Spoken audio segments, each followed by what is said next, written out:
Mayor Pro Tem? Mayor Pro Tem Kerner, it's time. Ready?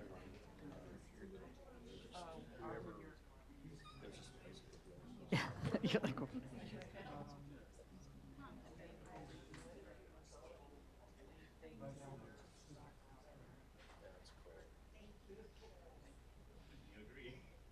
good evening, everyone. Thank you for joining us tonight.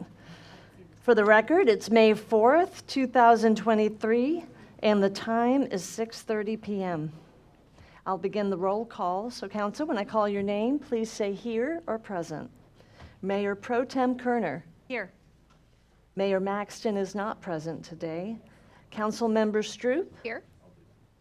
Elizondo, not present. Councilmember Bliss, not present. Councilmember Parker. Here. And Councilmember Menchow. Present. With 4 council members present, a quorum is declared. Thank you, Christina. And Councilmember Stroop will lead us in the Pledge of Allegiance. I pledge of allegiance to the flag of the United States of America and to the republic for which it stands, one nation, under God, indivisible, with liberty and justice for all. Thank you. Okay, at this time, we'll have citizens to be heard. I have Joe Dumanel, you signed up. Did you want to wait to the agenda item? That'd be fine. I'll just wait. Okay, excellent. Is there anyone else in the room that would like to speak during citizens to be heard? Okay. Moving on, our first item is the consent agenda. Are there any items on the consent agenda that council would like to remove? Excuse me, sorry, thank you. The next item is a presentation of the introduction of our new hire. Thank you, Mayor Pro Tem. Thank you. So tonight, Joanna Merrill, Director of HR and Communications. Tonight, I'm excited to introduce our new building official. So Kyle, if you will come stand up right here next to me. They always get really surprised when I tell them to stand next to me. So Kyle actually joined the city with us around mid-April. He came to us out of retirement, so we are very excited that he decided to come out of retirement for us. But he has over 22 years of experience working for other cities in the state of Texas, and he comes to us already with his Texas State plumbing license, his residential plumbing license, or inspector's license, and then over 300 hours of different types of training and things like that in the area of building construction and code enforcement. So before retiring, Kyle worked for the city of White Settlement as their public works director. And during his time there, I think maybe about 13-ish years or so, he also served in a couple of other capacities like building official, zoning director, economic development director, code enforcement supervisor, and then even the floodplain administrator as well. So he comes to us with a wide array of knowledge and experience.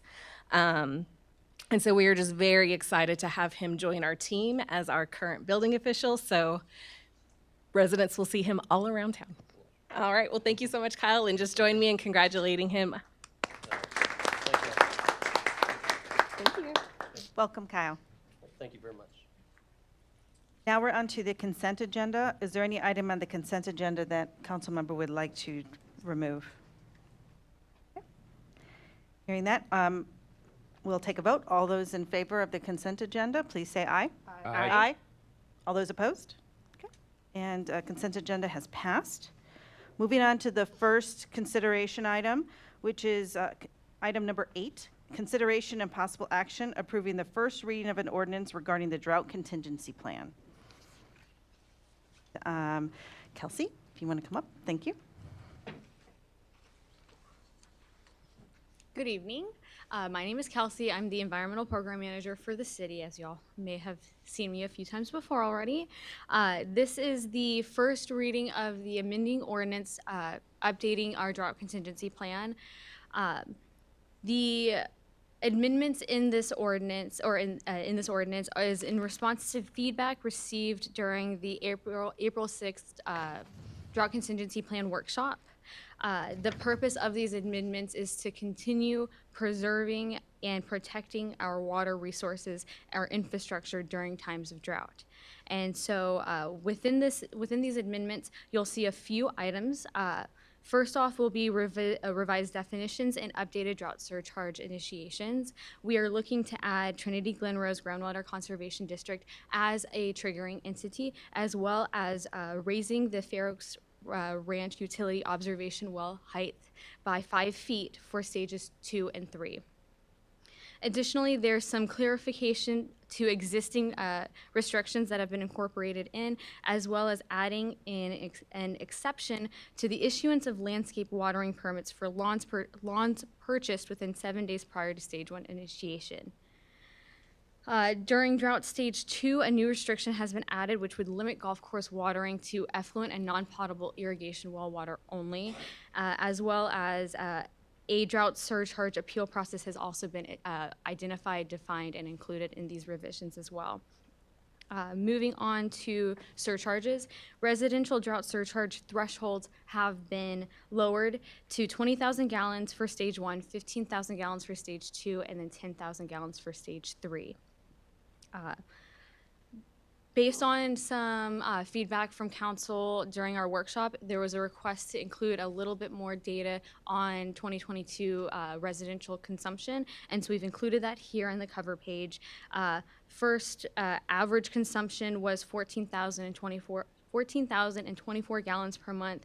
The median consumption was 12,675, and we also included the range, which was anywhere from 8 gallons per month to an average of 467 gallons per month, excuse me.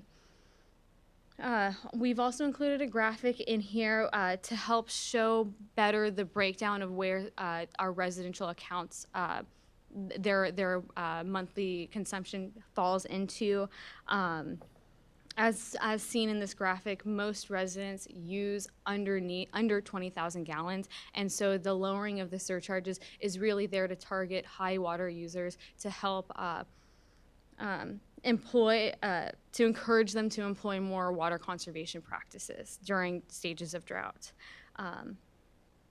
So based on the 2022 consumption data that we have, the lowering threshold for stage 1 of 20,000 gallons would roughly affect 21.59% of residents, and stage 2, which is 15,000 gallons, would roughly impact 37.34% of residents. In addition to residential drought surcharge updates, we have also included commercial drought surcharge thresholds to be implemented in these updates as well. For stage 1, it would be 50,000 gallons, stage 2 would be 40,000 gallons, and stage 3 would be 30,000 gallons. If City Council approves the amendments in May, we are looking to have the effective date for this drought contingency plan to be August 1st. That way, with this delay, we would have enough time to communicate with our residents and those affected of the upcoming changes. The communication plan that we worked with the communication team here with the city ranges from notifying news outlets, updating the city's website, sending out news flashes, social media posts, including it in the city's newsletter, as well as including a utility bill insert that would go into a monthly statement, so it goes directly to our residents to outline all of the upcoming drought contingency plan updates. With that, if city approves this consideration item, a second reading of this ordinance will appear at the next city council meeting. With that, does anyone have any questions regarding any of the proposed updates and changes that have been incorporated into this? Council, do we have any questions? Good. All right, thank you very much, Kelsey. I believe, Joe Dumanel, you had requested to speak. I'm Joe Dumanel, 8657 Willow Inn, but I'm here primarily as an elected board member on the Trinity Glen Rose Groundwater Conservation District. And I want to thank Kelsey for her diligence in coordinating the changes to the ordinance with our groundwater district. We are very happy that we are now serving as one of the triggers, since all of Fair Oaks Ranch is in the Trinity Glen Rose jurisdiction. I fall in that first sector. My average water consumption is about 2,200 gallons. Of course, I live by myself, so. I think all the thresholds that she's mentioned, we've looked at them, the well levels, we've looked at them with our knowledge of all the wells in the district. And, we see no reason why they shouldn't be lowered or in those categories. My only regret, and I'll say this again, is this only applies to the to the utility users. The individual wells, and I'm not talking about all of them, but they don't have to be as diligent or vigilant in their conservation efforts. And that's where we really have to, we as a district, conservation district, have to focus our education level. There are some of them out there that just snub their nose at these once-a-week watering type requirements and just do what they want to do. But when their well and their neighbor's well starts going dry, we can point to them and say, conservation would have been a good deal. Thank you. I fully support, the district fully supports the changes to this ordinance, and we look forward to it going into effect. Thank you. Thank you for coming. Okay, Council, I'll consider a motion to approve the first reading of an ordinance amending the City of Fair Oaks Ranch Code of Ordinances, Chapter 13, Utilities, Article 13.03, Water and Sewer System, Division 3, Part 2, Drought Contingency Plan, to include updated definitions, initiation, and termination criteria, and creating an appeal process and amending Appendix A, Fee Schedule, Article A9, Water Charges, Drought Surcharges. So moved.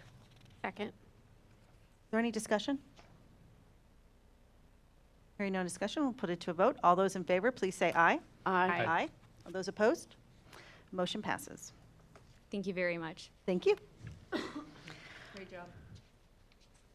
Next item on the agenda, number 9, consideration and possible action on a concept plan request from the applicant Urbanist, Inc. And Lotta, will you be presenting, or will it be Grant? Okay. Okay. Thank you, Lotta. Good evening. My name is Lata Krishna Rao. I'm representing the planning staff here.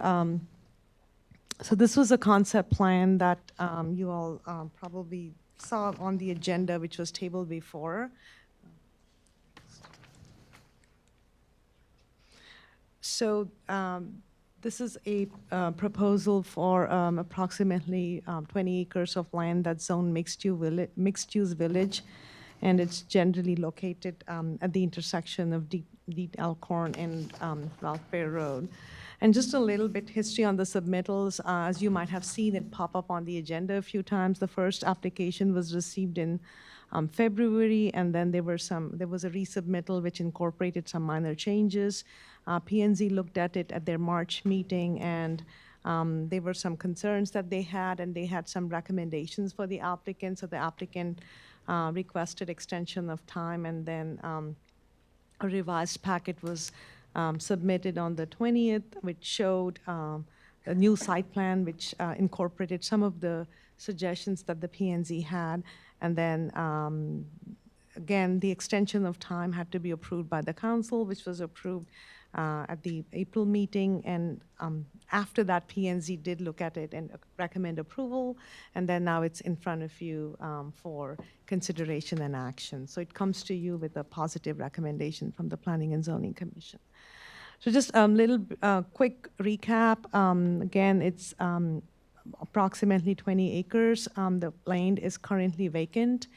And the original request was for a multi-unit residential community. The applicant was proposing about 207 units, which had a combination of 1 and 2-bedroom units, as well as some duplexes and quadplexes.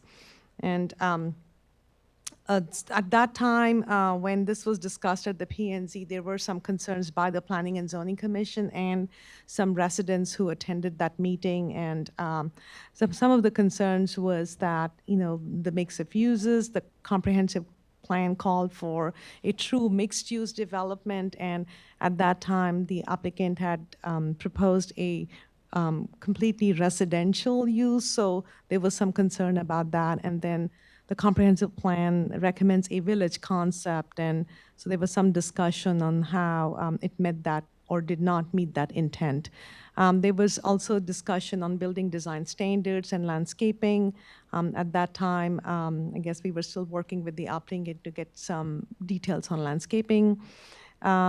Questions on how was it going to impact the public infrastructure, water, sewer, drainage, since it was a dense development, and also impact on police and fire.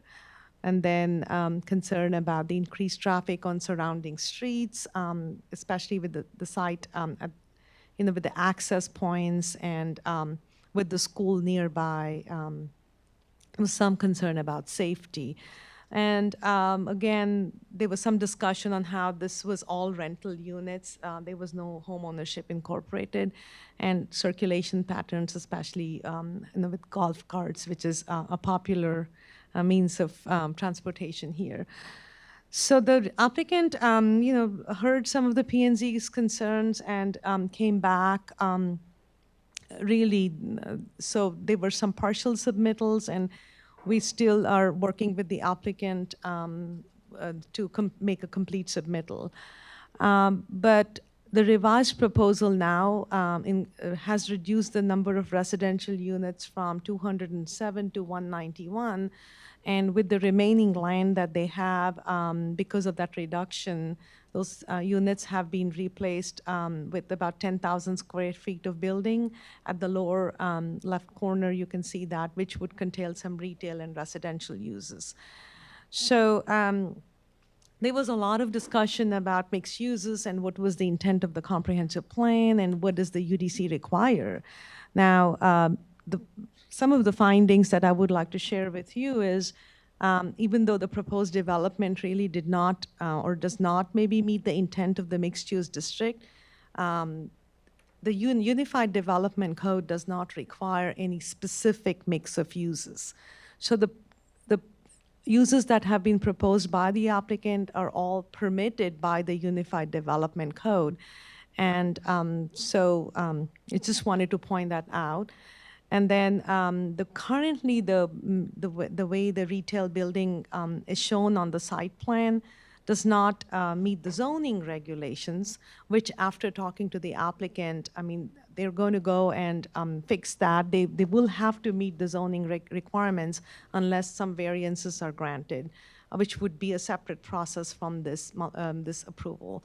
So as you see, the comprehensive plan, which the Unified Development Code also adopted regulations for, was to create this walkable use building, which you can see where people can walk up. The building is right up on the street, connects to the sidewalk. So it's a little different from the typical suburban layout that you see. The landscaping plan, just to kind of go over some of the features that have been provided, approximately 35% of the land is left as open space, including all the setbacks, and about 14 pocket parks have been provided, interspersed all through the development. There is an amenity center is proposed kind of in the central as soon as you enter. Other amenities include a pickleball court, a pool, community plaza, and a dog park. So these amenities have been incorporated in the design. Just where we stand now is the applicant looked at the tree mitigation ordinance and has some concerns, and so they are considering a variance that would be, they're considering to request a variance to allow some reduction in the mitigation requirements. And since the layout has changed, the applicant would have to update all those plans to reflect the new layout. But what is more important to note is if for some reason, because of the tree mitigation variance, there is a change in the layout of the concept plan, and if it's substantially different from what is being approved today, they would have to resubmit. So just to, let you know that if you see that again, this again on your agenda, that would be the reason why. So criteria for review, typically the Unified Development Code states that the concept plan needs to be reviewed for basically three things. One, is it compliant with the adopted plans and codes, which would be your comprehensive plan, the UDC, other plans like water, wastewater. The second thing to look for is it compatible with other surrounding land uses in the area?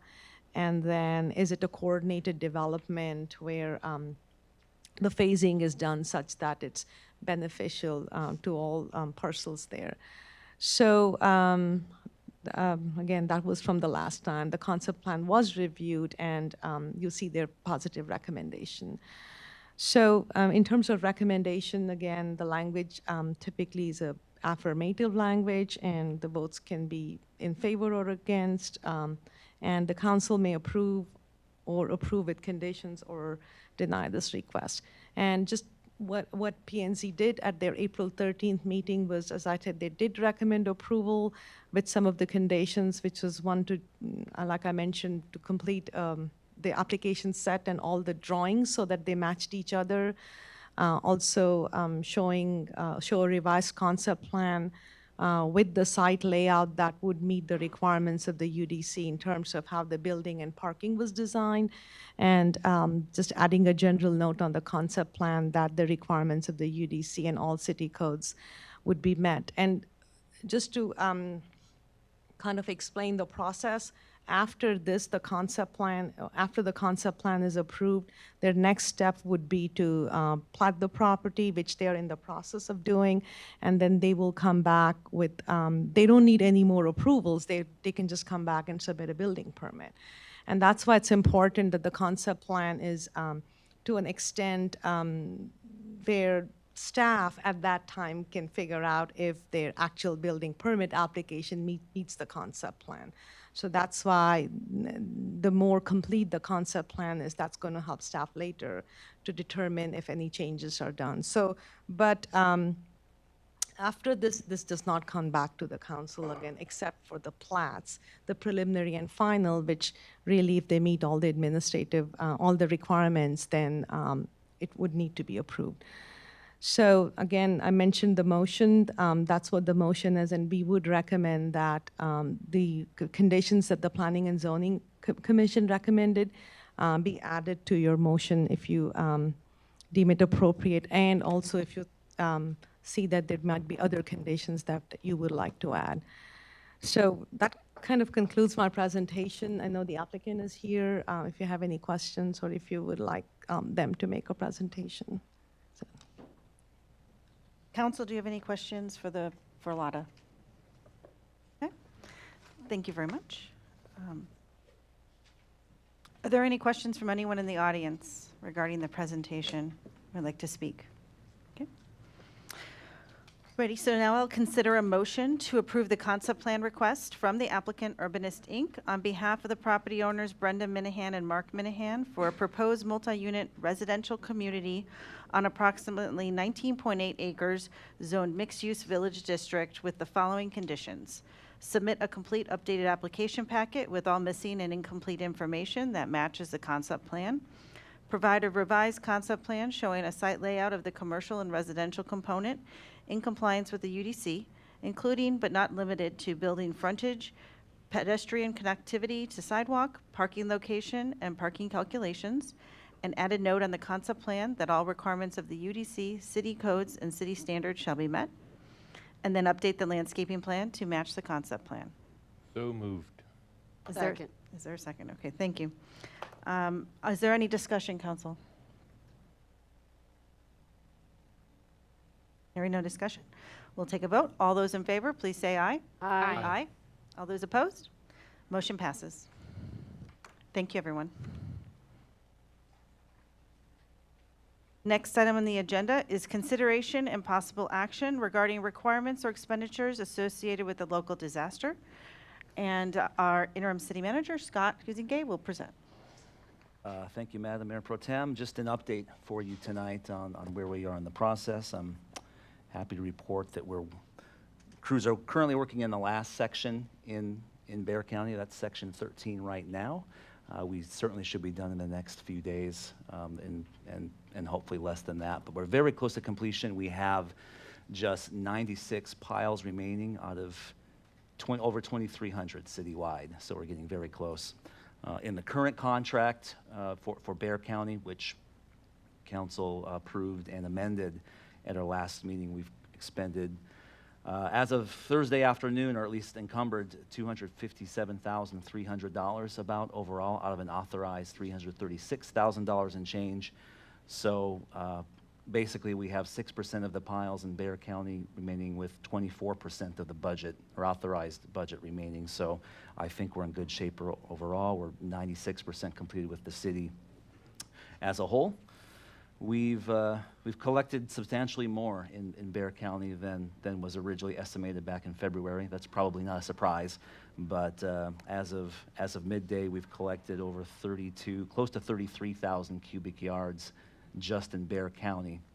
Our February estimate was 25,333, so we're substantially above that. In total citywide, to date, we've collected about 41,000 cubic yards, inclusive of all the counties.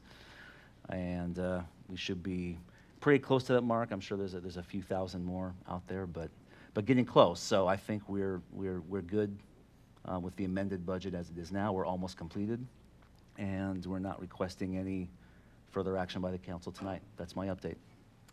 Thank you, Scott. Council, any questions? I do have a question. So from what I understand, the president has authorized forming this disaster as a federal disaster, specifically just Kendall County, not Comal. Have we started working with TDM at all on that? We have some. Chief Mooring has reached out to our TDM representatives to ensure we have all of the proper documentation in their portal, which we believe we do. I think we're still awaiting word on how that reimbursement process will begin and when it will begin. But we are ensuring that we have all of our proverbial ducks in a row as far as the necessary expenditures, the documentation for the cubic yards, et cetera. And remind me, I know you probably said it, how much did we spend in Kendall? And Kendall and Comal combined, I believe, is about $156,000. I don't recall the Kendall part alone specifically, but I can get that. But Okay, so Kendall it's a was little most of under it, so 150,000. Exactly. Okay, so that's the only portion that could be potentially reimbursed, is the Kendall County portion at this About point, and at this time? 70% of that. Okay, 70% of it? 70%, I believe, is Okay. the state match, yes. Thank you, appreciate that. Any other questions? Okay, thank you very much. And don't go anywhere, because you're next. Next agenda item is the workshop item regarding the fiscal year 2024-2028 5-year financial plan.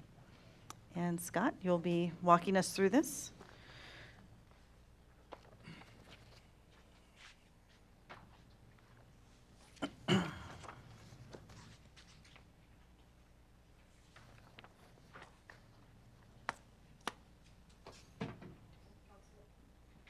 And council, since this is a workshop, feel free to ask questions throughout the presentation and stop as needed. Yes, please do. In fact, I'll be asking a few questions as we go through this one. Appreciate your indulgence wearing multiple hats tonight, but again, Scott Huizingay, Interim City Manager. Happy tonight to present some of the core assumptions for our 5-year financial plan, what we're still calling at this point our beta version of the 5-year financial plan. This is the report. We initially presented to you back in March, and that ultimately will be used, we hope, to influence the annual budget projections, both for the upcoming year and for the long-term planning purposes as well. As we refine it, it should be more reflective over time of the outputs you want to see, as well as the assumptions we want to make. As I go through it, meanwhile that my finance department staff is here tonight to probably help me out. Certainly take rigorous notes on the comments you give us so we can incorporate and with the intent to bring this back to you as a formal document with the resolution, so we can set the base for our budget planning going forward. I won't regurgitate the Circle of Life speech tonight, but the summary is that we're at the beginning of our annual process right now, so I think this fits in very well with the long-term planning concepts herein and what the mayor and council discussed at a meeting a few meetings ago now. We've already determined to have specific sessions on this plan, as well as upcoming meetings on the strategic action plan, and we're scheduling separate budget workshops for the annual budget as well. So we are well on our way, I think, on our cycle, starting with this financial plan. So I'm right now still in our beta version. This 5-year financial plan, or we'll sometimes call it the model. We run scenarios, not projections. We'll probably also interchangeably refer to it as the forecast. But while accuracy is certainly desired, and with repetition, we hope it will get better and more accurate, the primary intent is not necessary to forecast the future. Keep in mind, as we go through this, it can be used for on-demand analysis outside of the traditional process in order to model new programs, new debt scenarios, and of course, during the budget process as well. And again, we want to set the stage for the annual budget by getting in some of our baseline assumptions, and that's our primary goal tonight. Last time we presented 3 simple hypothetical scenarios. Tonight, I want to focus just on the baseline scenario. Again, specifically, we want to look at the baseline assumptions that will guide us to build this 5-year financial plan.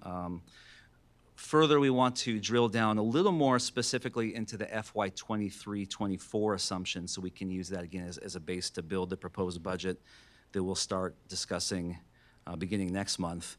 We'll start with the reasonably known knowns like wages and benefits, current debt service, projected growth, and perhaps most importantly, towards the end, we'll touch on the capital improvements plan too, because as we go through it, we'll see that's going to be probably the major driver of how we craft this plan and our finances moving forward. So as we talked about last time, the baseline scenario is usually less than ideal in terms of its outcome. So our goal is to update these assumptions tonight and ultimately come back with you with a balanced scenario that fixes the baseline, as it were. So quickly, we'll go through what the dashboard does right now. This is still from the baseline scenario in your packet. So again, one of the key metrics the revenue the model generates is revenue over expenses over the 5-year period. This curve on the left directly influences the chart on the right, which is our reserve levels. Unsurprisingly, with no modifications at all to our baseline, either to the CIP or to financing mechanisms, the baseline scenario is not sustainable.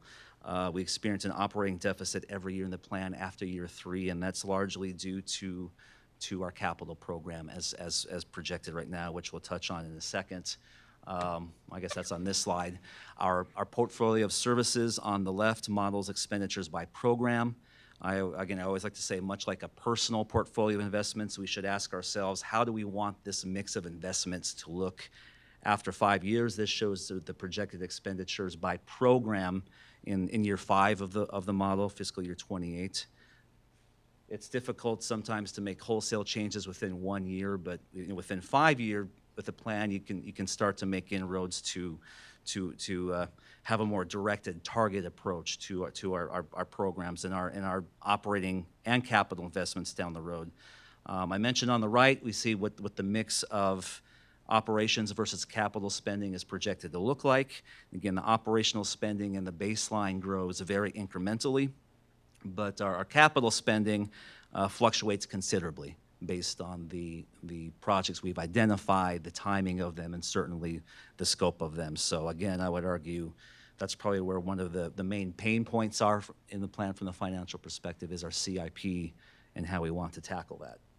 So these are the outputs we want to get to ultimately with a balanced plan. So we forgot about this one, property tax rates were maybe the most important one, at least for some people. The model also has the ability to project our property tax rates. We can model based on assumptions expected tax rates as well as projected average tax impacts. You know, we've discussed many times that a change in the tax rate, for example, this year, 32.91 cents is our levy, is not necessarily the same as a tax impact. Sometimes they flow together, but often, you know, tax bills can rise even when tax rates fall. The reverse can also be true, even if we haven't seen that recently. But I think it's important to focus at least as much, maybe more, on the tax impacts and the overall tax revenue collected, as opposed to just focusing on the rate, because that's, as we know, that's influenced by a variety of factors. So with that, I'd like to drill in with you all into the assumptions of the baseline, and we'll go through the high level of what the assumptions are, and then we'll go one by one through at least the key drivers. But our baseline assumptions, what I'll call the known knowns a lot, again, we'll present these individually, but the baseline assumes, you know, 3.5% growth in property tax revenue per year, year over year. That corresponds basically with the voter approval rate that the legislature approved here a few years ago, or mandated. We assume sales tax growth of 3% year over year for the next 5 years, which is, I think, fairly conservative long-term average. And then we assume 1.5% for all other revenue. On the expenditure side, we assume 2.5% merit increases, which is part of the adopted compensation plan. And we are assuming, for modeling purposes, an employment cost index rate, which is what council uses per policy to establish cost of living adjustments, as 2% over the long term. We assume health insurance and professional service agreements at 5%. You can see it on the chart there, and we assume 2% for all other. Again, these can be adjusted either, you know, as we go through the baseline of the budget, or throughout as conditions change. But this is where we are right now. So I'd like to focus on each one, at least the major ones individually, just a little bit. Maybe start a dialogue on where we should go from here, so we can deliver back a product that meets your expectations. So we'll start with revenue, and property tax is obviously the largest revenue source in the general fund by a pretty substantial margin. It's about 2/3 of our revenue, not including transfers for equipment, capital, that type of thing. Again, we're assuming growth rates in the out years, the green bars on the chart there, of 3.5% year over year for all 5 years currently. Again, this is based on the voter approval cap as set forth by the legislature in, I believe, 2019. I think it's also a sustainable and moderate growth pattern overall. A note, this, when I talk about 3.5%, this is for total tax revenue to the city. In other words, what we see in our budget. That's not necessarily the same thing as the tax rate. It's not quite the same even as the tax impact to a single residential user, although in Fair Oaks Ranch, it should be pretty close, because as we've talked about before, we're over 90% single-family residential. So as goes the total tax growth, on average, the residential tax bill will be in that ballpark on a percentage basis. This model does not yet take into account possible new valuation growth. I know that was a question last time. We did have $92 million overall new valuation last year, which was growth of about 4.7%.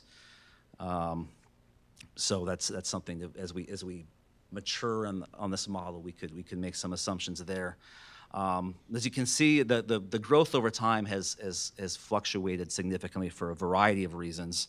But since SB2, the last 3 years, the annual rate of change on a total revenue basis has stabilized. So basically under 4% since about fiscal year 20, or starting in 2020. The change from 2020 moving forward has averaged about 4%. So again, for FY 2024 and beyond, we've used that 3.5% as a baseline growth. So with all that in mind, my question for the council, and if you have any comments to add, is just for modeling purposes, what's our comfort level with a baseline assumption of 3.5% total revenue growth? And I'll stop there and take questions and comments.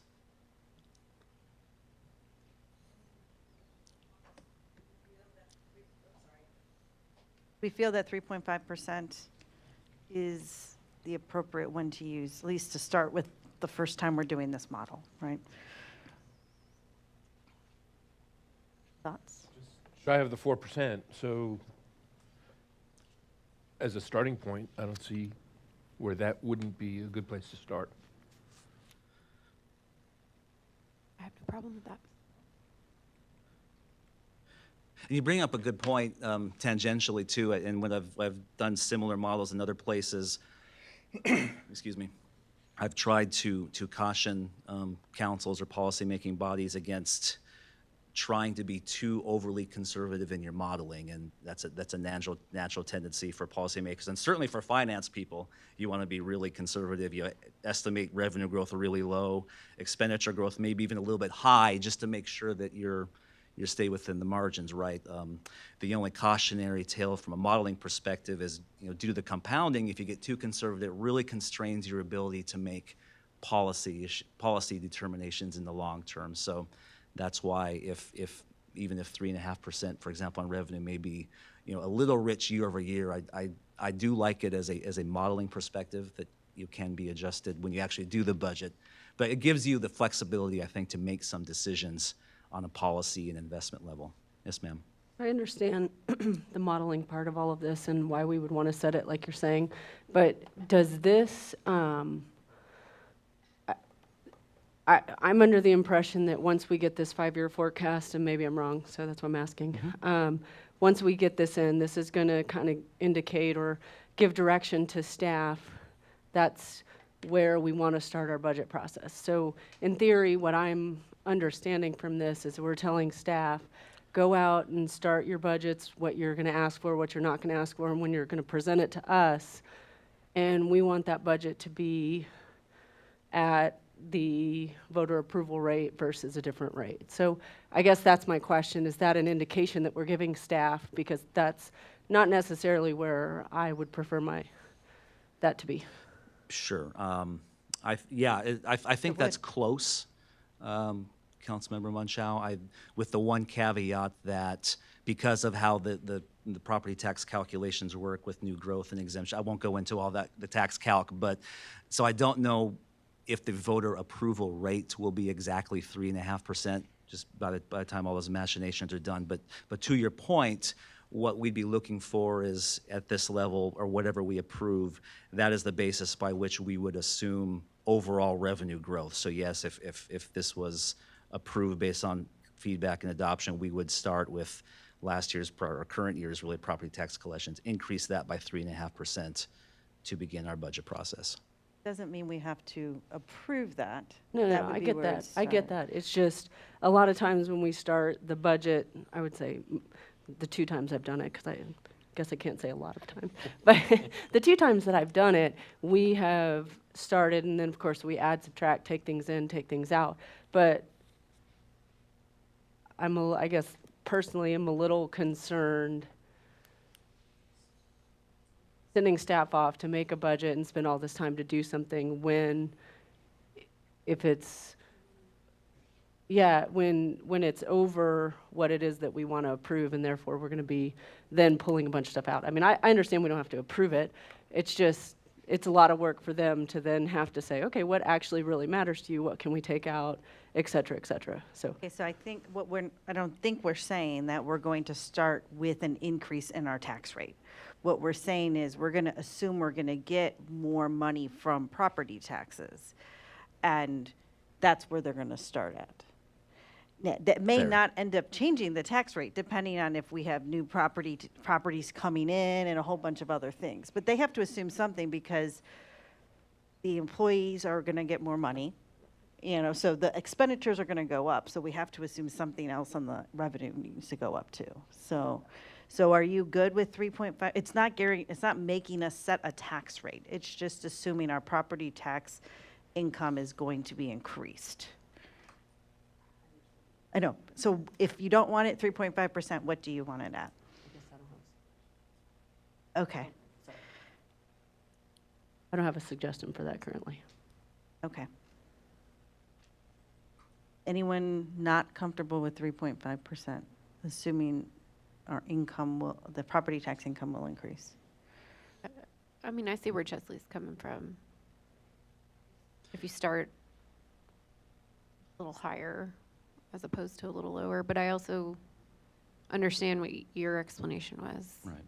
And as we to- get our preliminary values finalized, and that will change throughout the summer, but we can get closer to whether we accept this baseline or another one, we can also report back, through the model, through calculations, what that expected impact would be as well.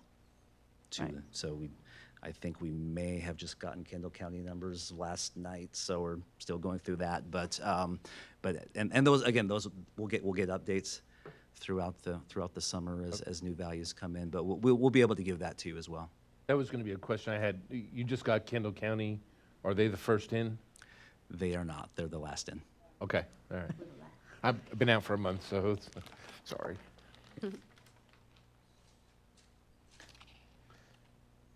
Okay, so this is for modeling purposes. Do we want to start with this? I mean, and then, I just think we should have something so that we're not starting from scratch every single year we do a budget cycle. Sure. Because every year, it seems like there's a guess of what should we assume, and we just pick something, and then if we don't like it, we could adjust it later. Yeah. And if we're way off come this time next year, we can always start differently. Absolutely. Yeah. Or before next year if you prefer. But yeah, Right. definitely. And once we find, or not finalize, but for the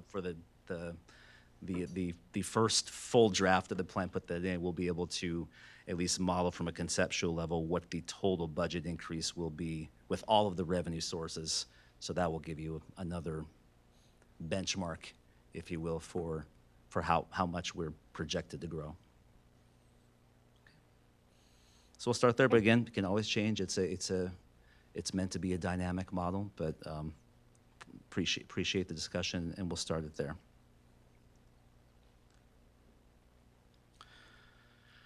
Sales tax, second largest source in the general fund. It's obviously grown considerably as a portion of overall revenues, especially since COVID and online sales have boomed.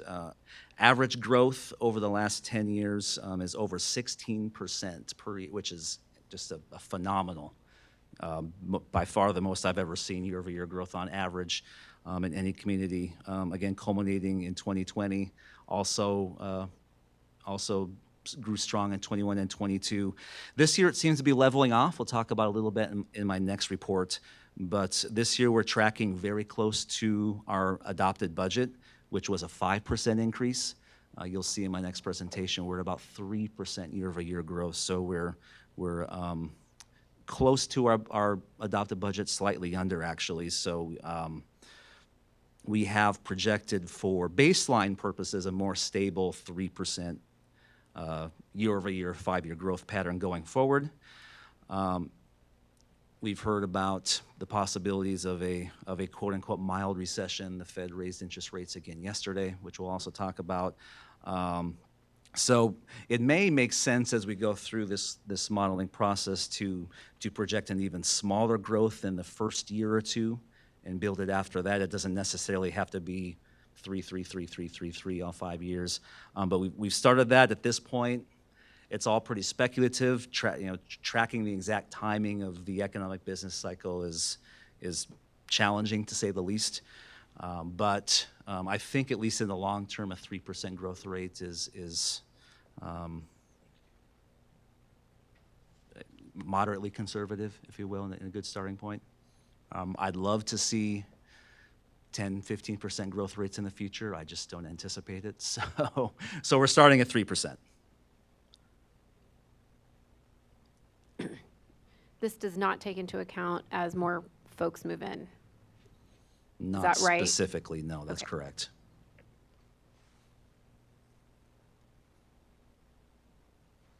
It does seem like it's fairly conservative.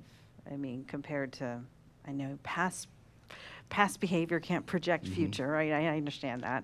But past behavior does show much higher. So what happens, so say we have a projection of sales tax increase of 3% and it ends up being 10%. How does the budget get adjusted for that? The budget, if you're talking, Like when we're planning, like we're in the budget planning cycle, not in the actual current year budget, but in the planned budget.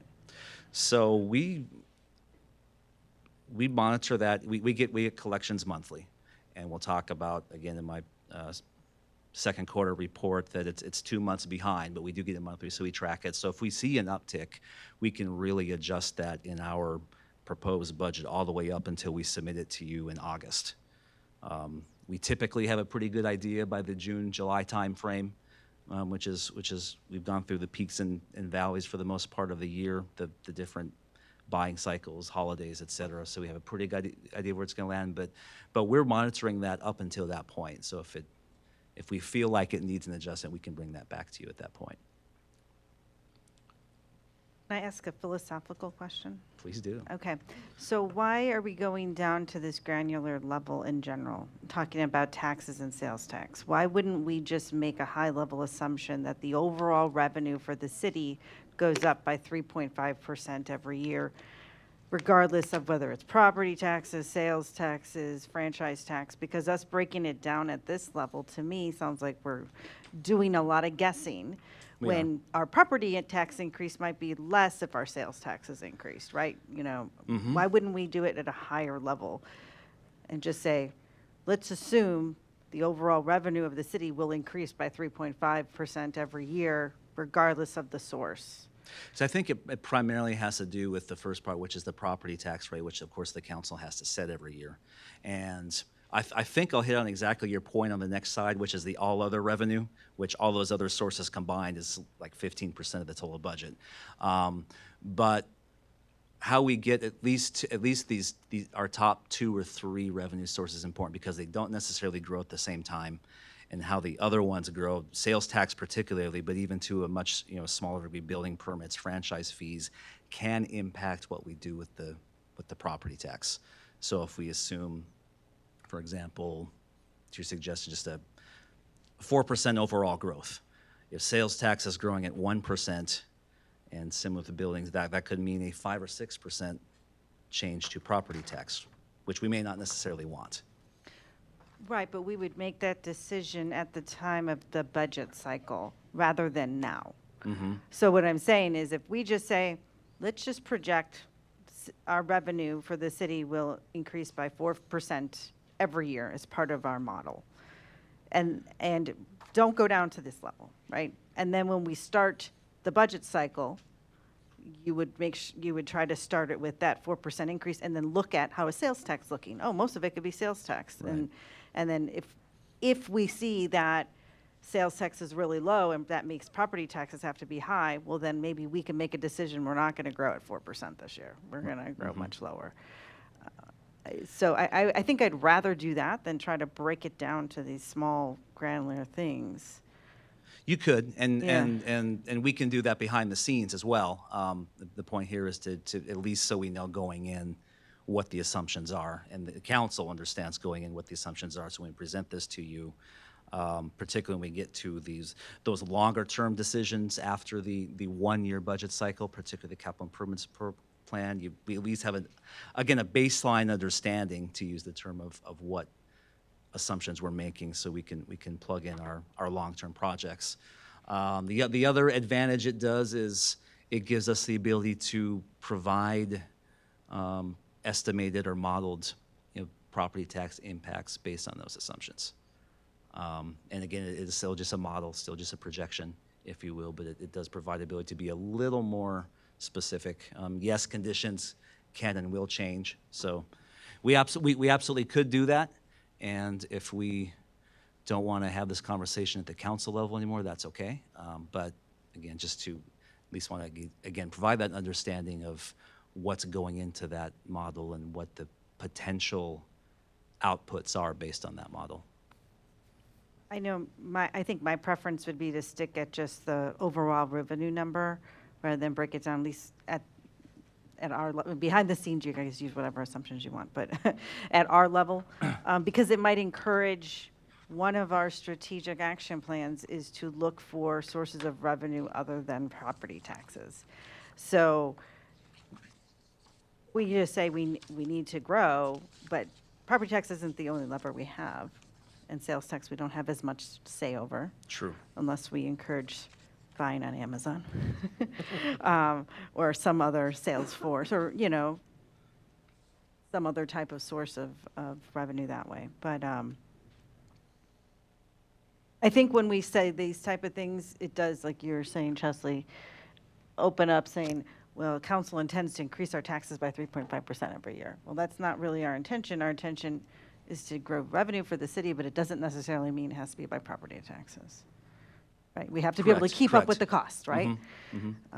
So, The ultimate intent of this is to give you a plan, or a playbook, if you will, for actions that transcend beyond just in this case, the fiscal year 2023-24 budget cycle. Yes, that's important. We want your feedback so we can make those plans, but ultimately we want to show, how we can afford the priorities that you give back to us in the long term as well. So that's why at the staff level, we go through the machinations of how different scenarios could look. We're presenting it to you this first time, so we can peel back some of the layers, but that's the intent. But yeah, again, does not lock in anything. Sales tax and all these factors will change all the time. I'm sure as we get into the other fees and sources of income, that's all going to change as we build out the city, right? Because those building permits Sure. and everything else will shorten down. And we'll hit on that in a second, yes. Yeah. any other thoughts on the revenue side of things? I don't know what your guys is 4% a good number, or? What'd you say? 3. You want 3%? Oh, I'm sorry, we had 3% for sales tax? No, I'm talking about overall Oh, overall, revenue. oh, I see what you're saying, I'm sorry. Yeah, no. Overall revenue, does 4%, does that sound reasonable, or is that unreasonable from finance perspective? No, I don't think it's unreasonable, to answer your question. I'm looking at some faces over there. I'm looking for, What, on your team, your team is good with 4%? I think that would be a lower rate of growth than we've seen in the past for a variety of reasons. That doesn't make it unreasonable, but through a combination of, again, some of the changes you've seen here, sales tax, I think that 4% would be more modest than we've seen over the last several years. why don't we start at 4% and see what that looks like, and then adjust?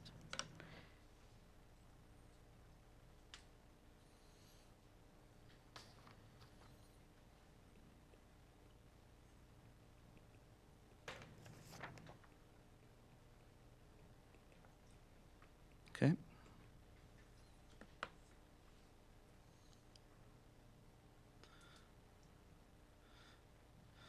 So I'll quickly get through this one. This is we had the all other revenue, which we've kind of covered. So by definition, there's a variety of sources in here. A lot of one times, which is why you see the spikes. Our budget has changed considerably based on certain grants. A sale of an asset, I think, was the 2014 spike.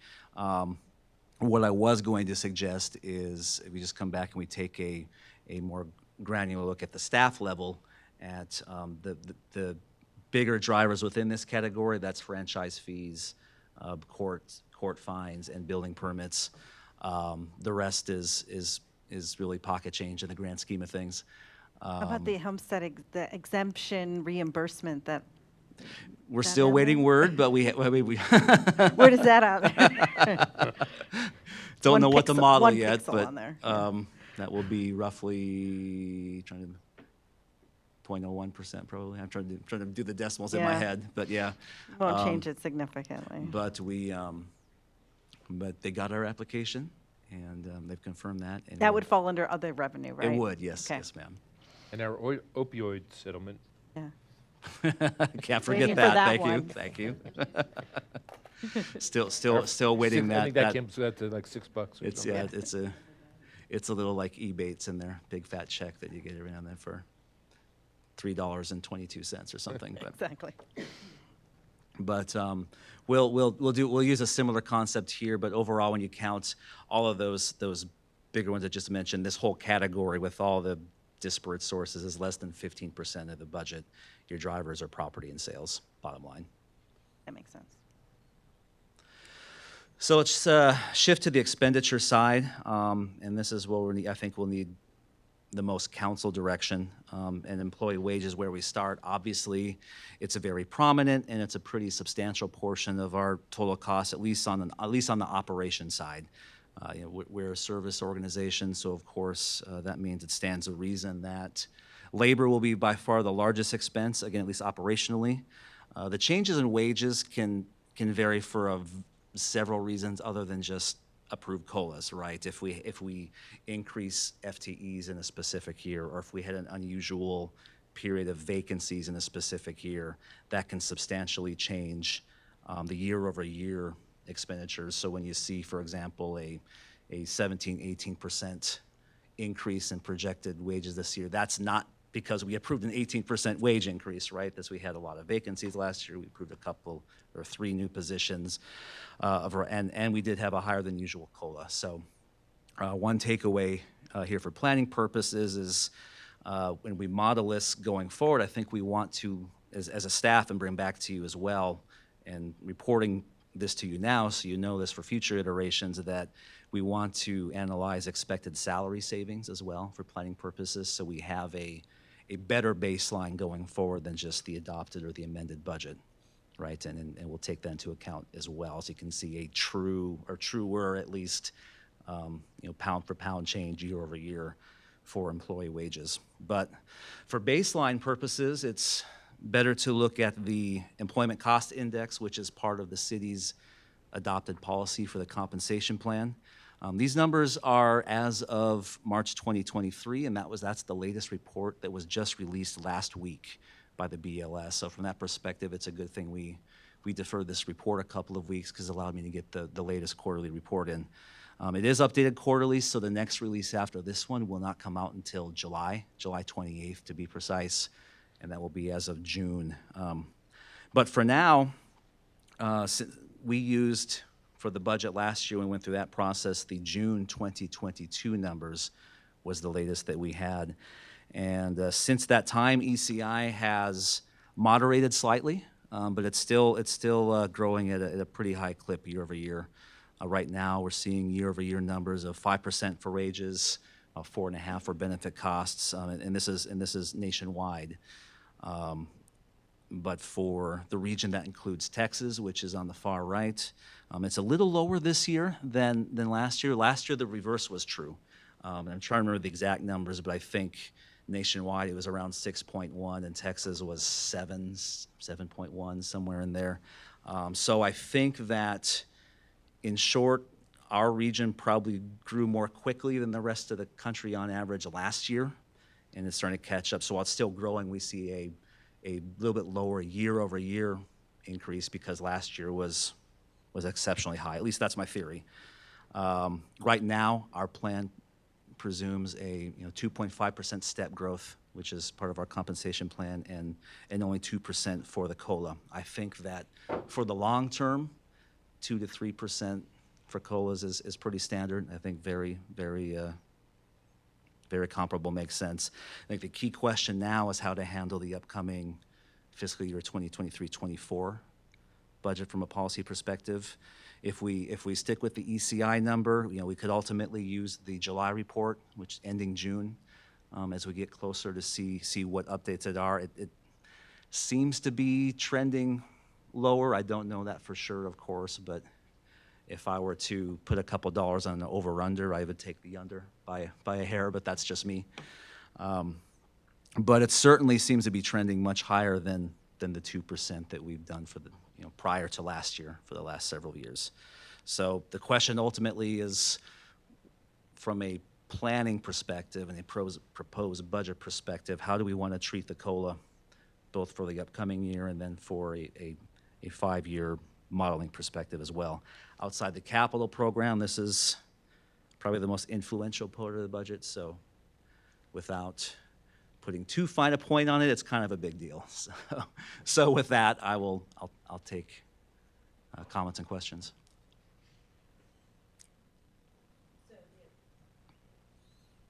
Right now, the assumption is 2.5% increase in wages for merit. Yes. Okay, so that's That's pretty typical, is that what we're? And then separately, a conversation about this, which is the COLA adjustment, Right, yeah, on top of any merit. that's correct. That would be 2% is what you're proposing. But what we're seeing now, it's closer to 5. Last year it was higher. The year before that, it was probably lower. But 2 seems pretty low. I don't know, it just seems really low for me. So, no.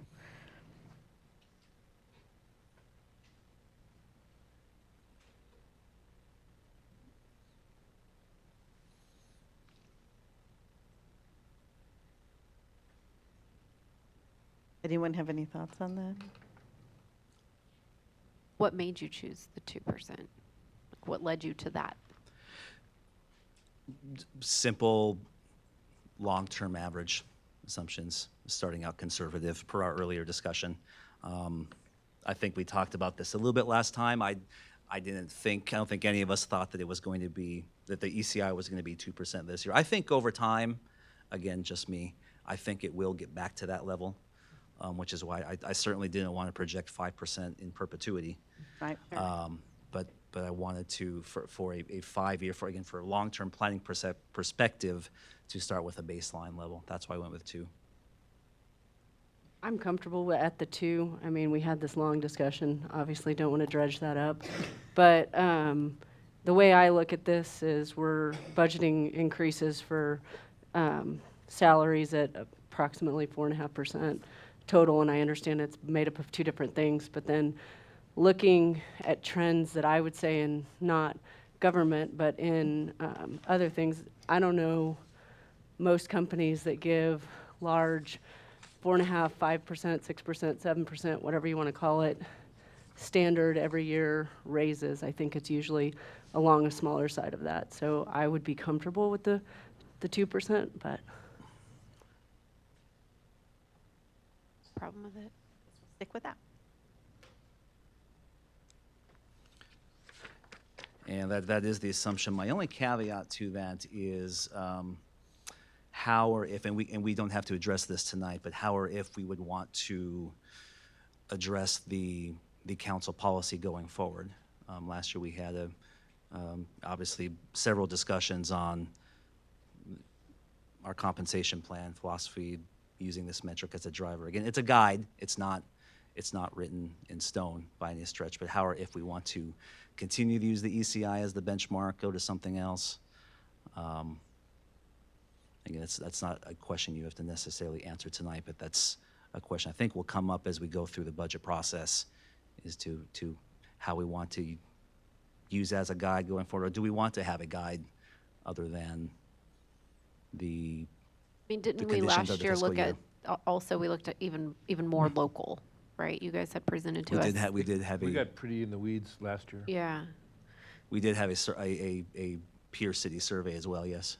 right. Yeah, and I think we want to maybe separate these 2 discussions, because how we model it and then how we apply it is very different, because how we apply it is very tactical. Right. And for the model, it has to be general. And so I'm fine with that, because what I don't want us is to throw away our tactical policy on how we do it, and then 2 years from now, have all of our salaries off and have to pay for a whole new salary adjustment of everybody all over again. So it's much easier to adjust the model than to just change our policy, you know. So I'd like to keep that separate. So I agree, and we should probably bring back our compensation plan for a future session, just so everyone understands how that works and how we apply it. But for now, just so I'm clear, so 2% for the long term, again, totally makes sense. Is that what we're intending, at least as a baseline for the upcoming year as well? I just want to make sure I understand that. No, Or we was- want to use our policy for the budget. This is just the model. Gotcha. Okay. You see what I'm okay. saying, is the model is for modeling, use our policy for the budget. So we'll use the policy for this upcoming round. Yep. You see that, and we'll have at least one more chance with the June report to see what that ECI report is. But for the 23-24 process, we'll stick with the policy. I think that's what I'm hearing. Yeah, and I think this goes back to Chesley's question to begin with, is we're not setting policy by this, we're creating a model. Mm-hmm. We still have policies on how we do cost of living, how we do those adjustments and all that stuff. We don't have a set policy that says we're always going to increase property taxes or decrease property Sure. taxes. So those are decided at the budget cycle. That was my question. What are we telling staff with these assumptions, Right.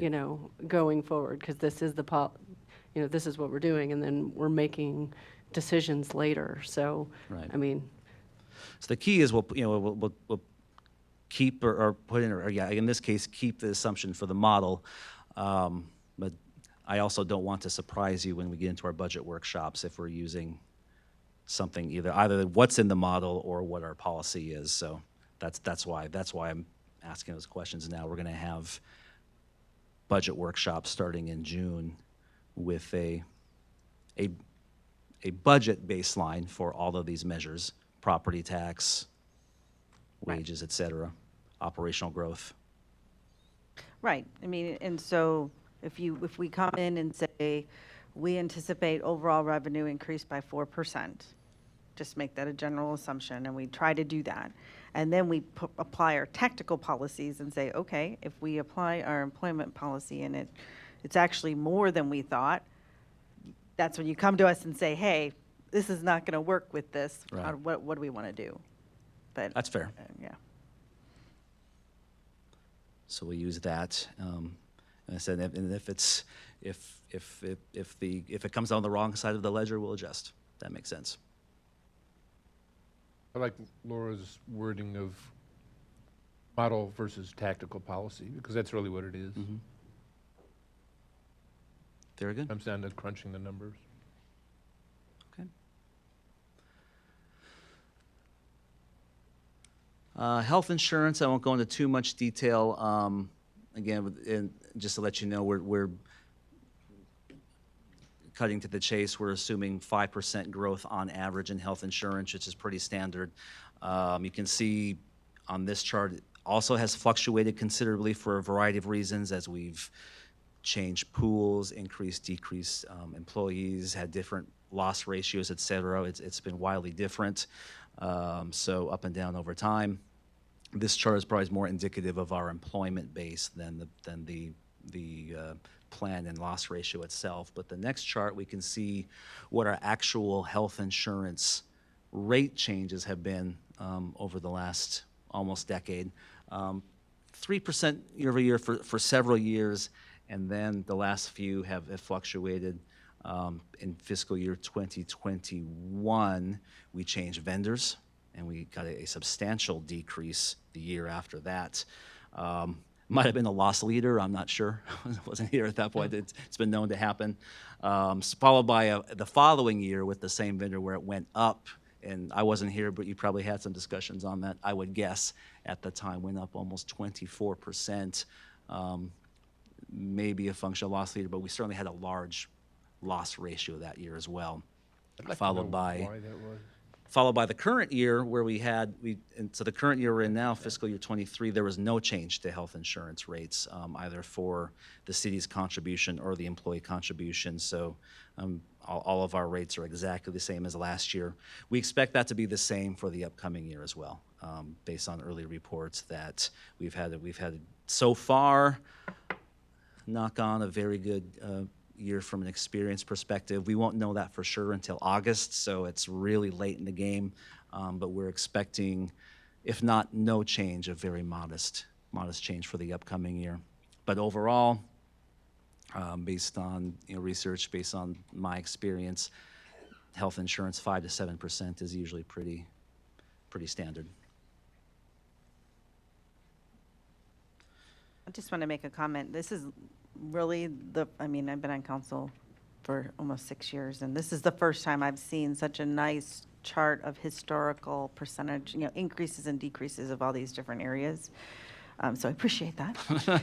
Well, It's kind of eye-opening, some of the area, because when It's you're a- doing it year by year, you're not really You don't step back and go, oh, is this different? Well, I confess a lot of it was, I mean, it was certainly to build and inform our model, but some of it was self-indulgent as well because I haven't seen it all before myself. So thank you for indulging me, but thanks especially to the staff and Julie in particular for putting this all together too. I gave her a lot of, hey, go find this, build me a chart on this, and and she did it. So, but yeah, I think it's very informative. If not in the long term, at least a perspective of where we've been to date. So thank you. Again, thanks for indulging me. Finally, the capital improvements plan. I know we can't go into great detail on this tonight. We'll have upcoming sessions. We do have a planned budget workshop specifically on the CIP, among other possible mechanisms. But as it stands now, we have about $23 million in total projects over the 6-year term if you count the current year. The inflationary environment could make that number even larger.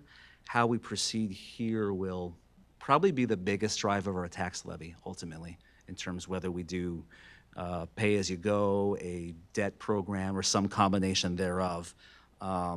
So to the extent that either now or in the near future we have thoughts and direction on how to proceed on the projects on this list, any others that may need to go on, come off, that this will be the largest driver of how our plan is built, and again, specifically how our tax rate goes in the future.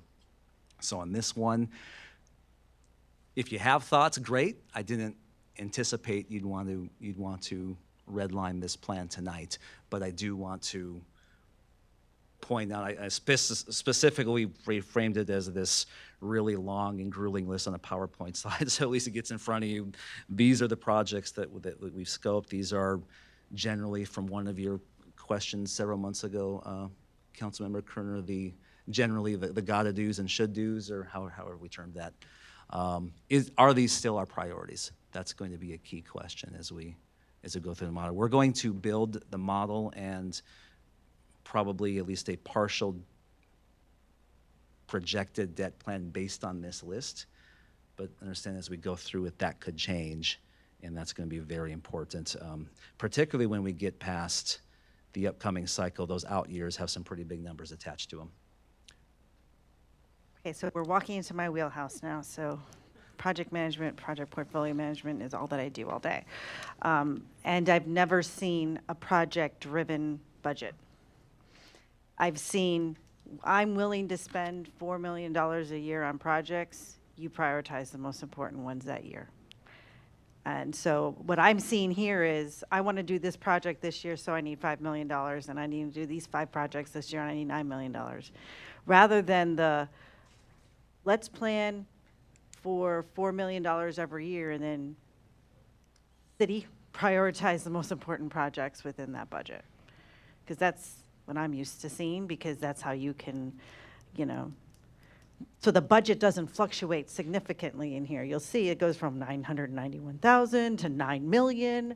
I mean, that's that's a ridiculous, amount. I mean, so I'm used to seeing kind of a set, kind of the same thing. I'm willing to spend $4 million a year, and then maybe have a small increase in out years, and then prioritize what the best things are within that money. That's what I'm used to seeing. I don't know why we wouldn't do that, other than, I don't know.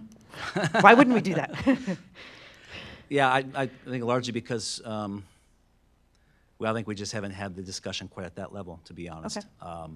I think that, it can be done through a combination of approaches. I think at least to accomplish everything on that list in some time frame, like you mentioned, I think debt would almost certainly have to be a part of that. So I think that's the key discussion we need to have as we go through this. So I think we can get to a flat amount through those mechanisms, but it's also important that as we do that, we're still reflecting your priorities as well, right? So we can come back and we can propose a modified with updated figures.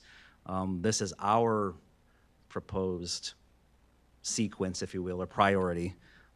You may not agree with that, so we still need to have that discussion. But I take the point that this is what influenced that one of the first graphs we showed, where the our reserves go into the negative and expenditures go like that, it's largely right here, right? So we absolutely need to level that off, and that's in our intent to do that. So again, my message for you tonight is this is the portfolio we will start with.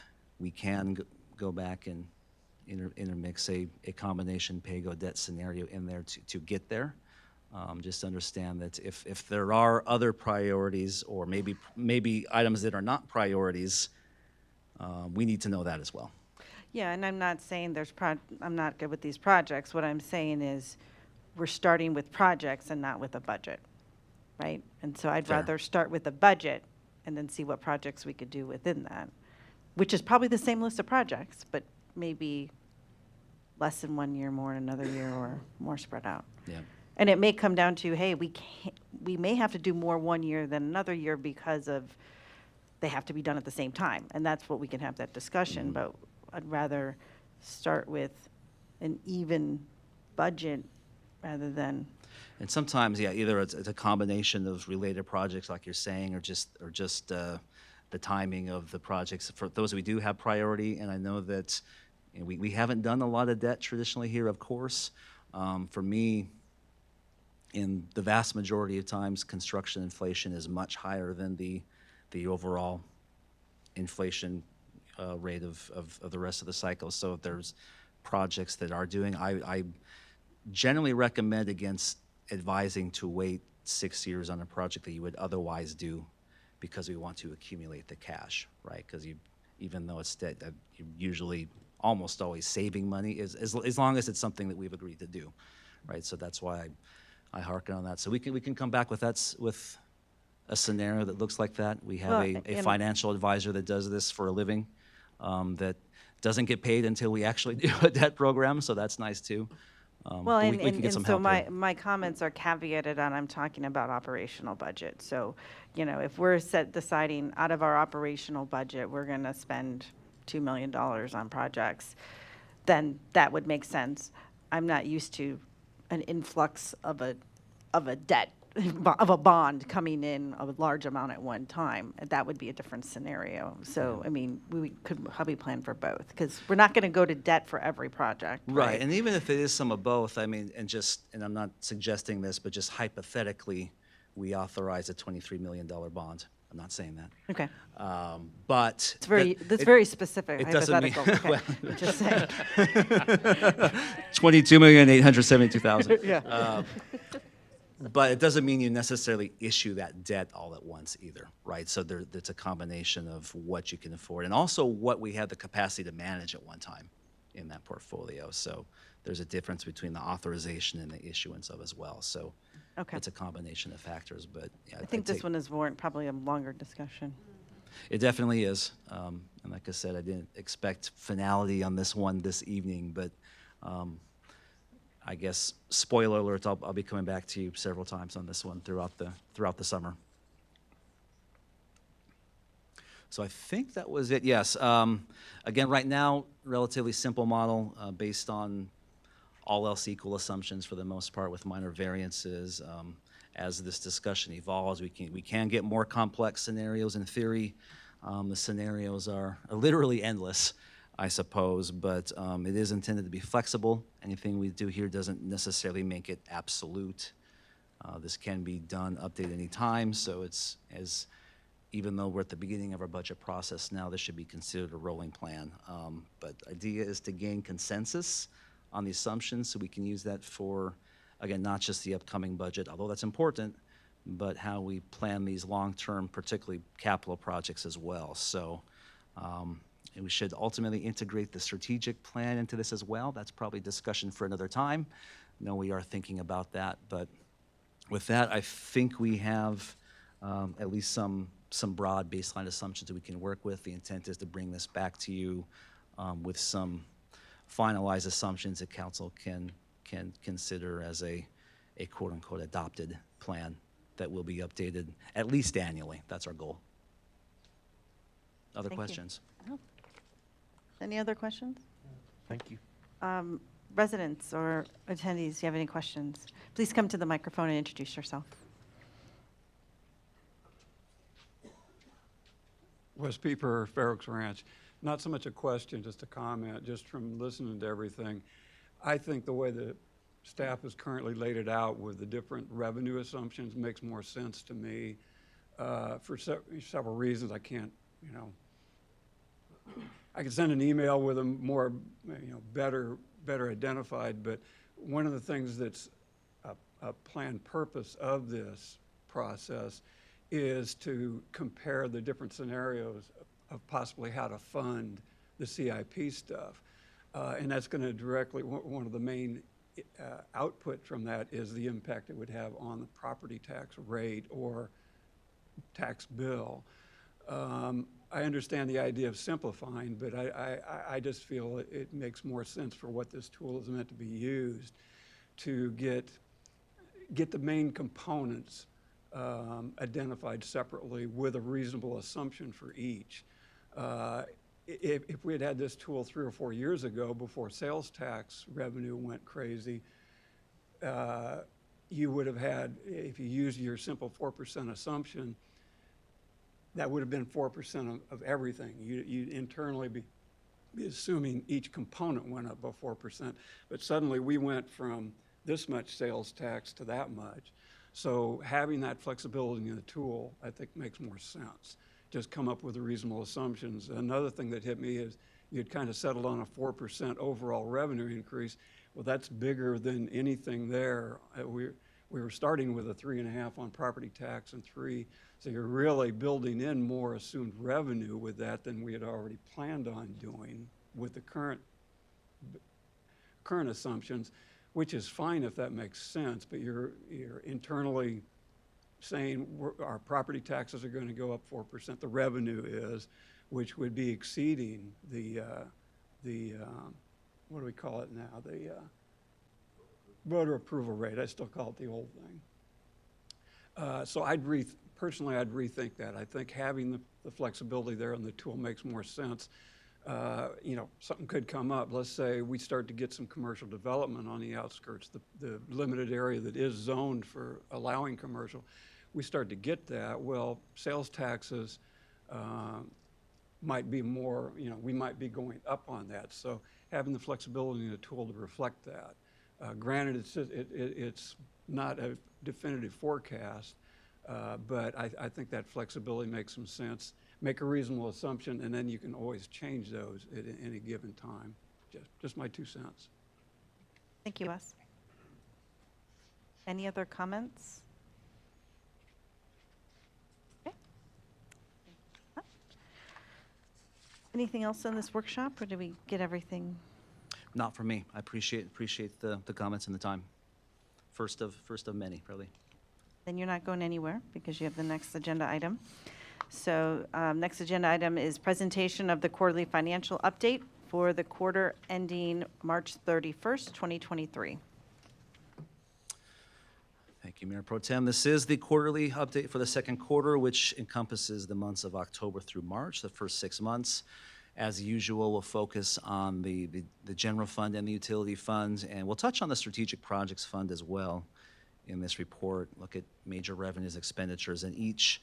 In summary, the second quarter projections is important because it's used as the basis for the upcoming budget. So the annual projections here are used to both influence next year's budget based on the activity to date, and also used to calculate our estimated fund balances all the way out to fiscal year 24 in our budget. So we will use this forecast to populate our projected ending balance this year, which influences the balances for next year's budget as well. So it's in terms of quarterly reports, it's an important one. Start with the general fund, quick revenue expense summary, and again, major revenue trends. The total adopted revenue for the general fund this year is about $9.9 million. Our projected revenue is about $727,000 higher than the adopted budget. The primary increase is our interest earnings category. We talked about that last month at our investment report. We've increased the projection for interest earnings by, I don't even know how many 100%, but from an increase of $449,000 to $521,000 in total. I think our budget was about $72,000, if I'm doing that math right. So a very large increase, and even more times over what we were earning last year. And we just sort of another basis point increase yesterday, so we may have to look at that amount again. But that's the biggest driver of the revenue growth in this year's budget. Minor items, we do have an increase in grant revenue from the budget, which are often, comes up during the year. We had the BISD contribution for Chartwell, the Ballistic Shields grant in PD, which is offset by the expenditure for said purchase. And then we had a small winter storm reimbursement from the 2021 storm of about $5,700, I think it was. Franchise fees, CPS specifically, is expected to be a little above budget. Permit revenue continues to experience less activity compared to prior years. Probably not a surprise, as housing starts aren't what they were in the last couple of years. So we're projecting now a $50,000 decrease from the budget for permit revenue. Property tax and sales tax, we just talked about, our two largest sources of revenue are holding steady, and we'll show that here in a second. Expenditure side, we're projecting a slight negative variance of about $87,000 to budget. This is primarily due to the aforementioned emergency response brush collection activity. That total activity is estimated about $500,000, maybe a little less based on today's report, but that's what our projection is at. The council has already allocated $300,000 from reserves for the activity, so that is included in our amended budget already. That leaves about $200,000 that has not been added to the budget at this time. So that's part of that, that variance. The council also authorized the upgrade to Microsoft 365 as part of our Exchange Online server conversion. That's happening as we speak. It's very exciting. Some of us have been changed over already. I talked about in the capital outlay that Shields grant, and then there's a carryover from last year outfitting some patrol vehicles that weren't done last year, contributing to that slight overage in the capital outlay category.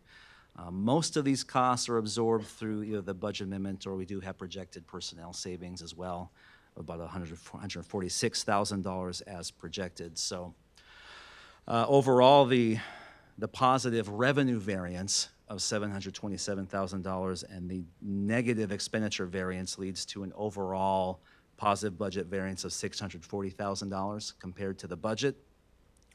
You'll recall, if you look at the budgeted revenue expenditures, the amended budget calls for the use of $3.7 million in reserves to fund the capital projects, as well as that brush collection we talked about. So the $640,000 will not result in an increase to reserves, but it will reduce the use of reserves from 3.7 to 3.1 or thereabouts. At this point, we are projected $87,000 over in expenditures. We would need the legal authority to do that if that projection held. So we may need to come back to you for an amendment. I'm not asking for that at this time. $87,000 is pretty close to rounding error in this budget. So if that changes, we may need to do a cleanup ordinance with you later in the year. But at this time, I don't think that's necessary. Property taxes, pretty close to budget, projected about $103,000 above the adopted budget out of about $7 million. That's pretty close to on track. As is typical for this time of year, we've collected about 95% of the property taxes, so this revenue source is largely in for the year and on track. We talked about sales tax in the last presentation. Again, it's collected and recognized 2 months in arrears, so we have through January on this report for sales tax collections. I mentioned we are about 3% over last year's levels, so again, sales tax is clearly stabilizing. Again, where we were seeing those double-digit increases, we're not seeing that same level of year-over-year growth. Although it is still larger, it is right now a little bit below our adopted budget. I'd say it's too soon to tell on where we land, but we're not increasing the projection based on that. We're keeping the sales tax the same, but Pretty close to budget. Well, of course, we do get these monthly, so we'll adjust if we see a continued decrease, we may come back and adjust that projection later, but right now we're keeping it the same. We've issued 33 residential permits through March. It was 73 at the same time last year, even more than that the year before. So looking at the trends, market's clearly softening. Again, no big surprise there. I think it is important to note for the council, however, that even while new permits are softening, or there's not as many of them, our overall inspection activity with the department continues at a pretty high clip. We have to service the permits from the last several years that have been issued. Those can sometimes, go months or years of activity to get those, and we still have remodeling and other permits. So the department is still plenty busy, even if the new homes are less than they have been the last couple of years, but still growing, just again at a much less of a clip than prior years. Franchise fees, again, electrical and natural gas, especially CPS, that continues to increase. We've talked for several quarters now about how the franchise fees has basically doubled over the last 10 years. I guess since we've moved forward to fiscal year, maybe it's slightly less than double, but last year it was double, but still growing, presumably with the continued increase in housing stock. CPS makes up about 60% of this revenue source. It's largely weather dependent, so with summer still coming, this could change precipitously, but we did adjust the projection a little bit based on what we've already seen with a hot summer. I expect this could increase further into the third quarter, but a little above right now. I want to touch on take a whirlwind view of the Strategic Projects Fund, which we've just added more recently. We won't go through every project, but quickly highlight some of the variances to budget with the projects right now. At the March 16th meeting, Grant took you through the drainage CIP with some adjustments there. So based on that presentation, the council directed staff to hold off on Silver Spur Trail and to reduce the scope of Rolling Acres to essentially the halt system or the gate arms, if you will, and to use that option to apply to option 2 of Tivoli Way, so at a projected cost of $1.2 million. So overall, those three projects net a projected savings of about $360,000. There's additional smaller savings associated with Turf Paradise and Rocking Horse Lane as well. On the roadway side, most of these projects are in design and expected to be, or they're projected to be spent either this year or certainly next year. Post Oak, of course, is a state match for design, so that's projected to be expended.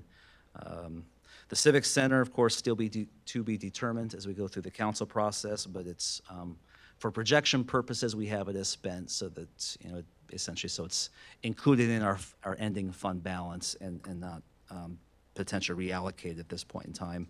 City Hall coming to an end very soon, hopefully. We don't expect any further variances at this point, at least from a budget perspective.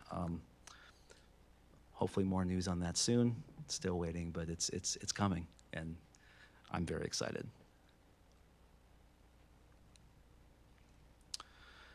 Most of the non-infrastructure projects are in the planning stages. The digitization process is in progress through the city secretary's office right now, and the city is currently bidding for the fuel station, so that will come to you, I want to say the second meeting in June. It's coming soon.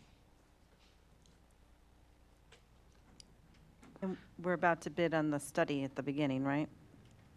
Or we're gonna, Yes, the fire and EMS study is, I think the proposal period for that just concluded, so we will be beginning to the interview and consultant selection shortly. all the other ones that have 0 actuals, are those on plan to start as planned? I didn't go through as the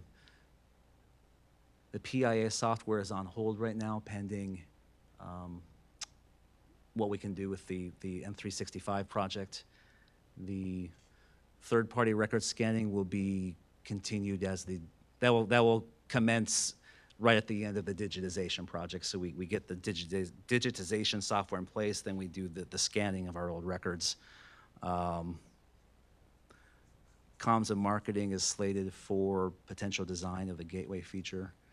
Bond developments, see previous discussion on the bonds program. And the handbook and records management may not be needed at this point. We're coming to completion on the handbook. You'll see that late this summer. And right now we're saving that for any potential legal review we may need, but that will, if whatever we don't tap this year will be recycled back to the fund balance. I appreciate it, because right now it looks like most of our projects haven't started yet. I wasn't expecting a quiz, but thank you. Sorry. You did a great job. Good question. All right, we'll take a look at the city's enterprise fund, or utilities more specifically. On the revenue side, both the water and wastewater collections are basically half through the year, which is where one would expect to be after 6 months into the fiscal year. Interest earnings have also benefited the utility fund. Our projection is to be $310,000 over the budget for interest earnings in both funds combined. That could change a little bit more depending on. That's offset some by lower impact fee assessments, obviously decreased developments. So the result of those primary categories is an expectation of about $158,000 over budget on the revenue side. Expenditure is also trending very close to budget. We can expect some modest savings in personnel. There's slight overage in supplies and maintenance and services. That's primarily for the census water meter upgrade that council approved here a couple months ago for some water easement acquisition, along with some savings in sludge hauling as we get close to going live on our dewatering press project coming very soon. So overall, we expect with those first two changes especially to be right around $100,000 over budget based on this projection on the expenditure side. Again, if this held, we would come back to you with a modest budget amendment at the end. We're not asking for that yet because, again, we're trending very close. So on the revenue side, we have a modest surplus. We actually started the year with a budget surplus. So with the revenue expenditure projecting, we're now expecting a total operating surplus of about $700,000 in the combined utility. So, so again, second quarter forms the basis for our upcoming budget discussion, so that's really important. Overall, we are going into the next year with a structurally balanced budget. We are looking at the inflationary environment, especially for some of our commodities. Hopefully that will continue to abate compared to prior years, and we'll certainly monitor the interest rate environment as, at least on the revenue side, that could potentially yield more benefits as rates go up. So you have the summary and detail report in your packet. Those and this presentation will be on the website, should be tomorrow, and happy to take any questions. Questions? Any questions from the audience? Okay. Thank you very much, Scott. Thank you. I think I'm done. Can step down now. All righty, so the next agenda item is a report from our Director of Public Works on the withdrawal of the Heritage Tree Plan and preliminary plat for Botanica Fair Oaks. Thank you, ma'am. I'm Grant Watanabe, the Director of Public Works and Engineering Services for the city. And this one's a little self-explanatory. I just wanted to formally notify you that the applicant Urbanist did withdraw their tree plan and their preliminary plat. And the reason why it was withdrawn is that they're still trying to revise it to comply with all the UDC requirements, and a typical 30-day extension, which they originally pursued, was not enough time. So with that said, I do expect them to come back in the future with a new application for a new tree plan and preliminary plat that would go through the P&Z before it comes back for your consideration sometime in the future. That's it. Any questions? Any questions? Thank you. Next on the agenda is requests and announcements. Are there any announcements or reports from any council members? Election Day is on Saturday, 7 to 7 in this room. If you haven't voted, be sure to vote. Any other updates? I would like to just say thank you. I've been absent getting a new knee, and for all the well wishes and for you guys taking up the slack for me, I really appreciate it. Doing well. Welcome. Any announcements from the city manager? Just a reminder, Madam Mayor Pro Tem, and apologize in advance if I'm preaching to the choir, but we are trying to solidify the final dates for our budget workshops and strategic planning workshop. If you haven't filled out the poll, please do so. I'd like to get those finalized next week so we can roll out that schedule. If you've done that already, apologies in advance, but just wanted to set that reminder for the council and hopefully not staff at this point, but for all interested or all needed parties to do that. And I hope to get that calendar out late next week. All. Any requests by council on agenda items for a future meeting? Okay. I am not aware of any reason to go into executive session tonight. Is that correct? Okay. So with that, I think we are ready to adjourn. So we adjourn at 8:16. That's it.